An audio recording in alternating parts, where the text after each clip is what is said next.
Hello and welcome to all the men and women of the West. I'm Joe. Today's video is all about the legendary weapon of Kifkanon, Wyrmslayer. Now, Wyrmslayer has a pretty long history. The legendary sword was forged during the Age of Dreams and was used in the early Dragon Wars. The sword's blade had engraved into it Elven script, and its crosspiece bore the likeness of an eagle's beak. Both Wyrmslayer and its mate, Wyrmsbane, were given to heirs of the royal house of Sylvanesti, with Wyrmslayer passing into the hands of Kifkanon, the founder of Qualinesti. Upon the great king's death, though, the mighty weapon was buried with him, and the sword would remain forgotten until the heroes of the Lance found their way through the Slamori, and Tanis Half-Elven, a distant descendant of the king, carry the sword forward and would be the one to use it in the war to come. The weapon would be separated from Tanis in Tarsus and would end up being lost to the Speaker of the Sun, Solosterin. And Solosterin would later give the blade back to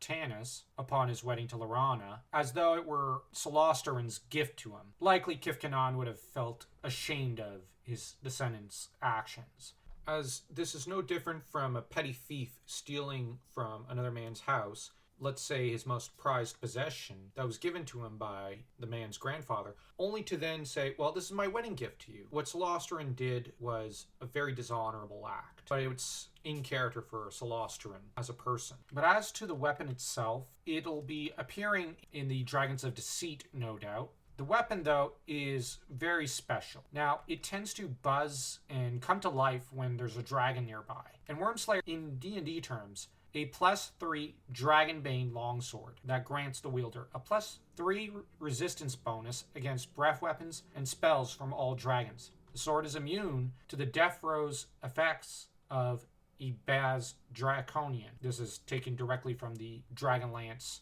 campaign setting book, which I highly recommend people get their hands on, as it's a great source of knowledge, and it is just generally a great D&D book. What will happen to the sword and its wielder when the time comes? Will Tanis end up discovering it in Pax Tharkus as he did in the actual trilogy? Who knows? Only time will tell. That's all we've got for you today. Next time, I'll be reviewing the Dragonlance Nexus's Champions of Krynn, Chapter 1, The Mystery of the Lost Patrol adventure module that was sent my way by a kindly friend. So do look forward to that. I know I do. And if this video has pleased you, feel free to smash that subscribe button like you're Sky trying to smash Sturm in the High Claire's Tower to itty bitty pieces.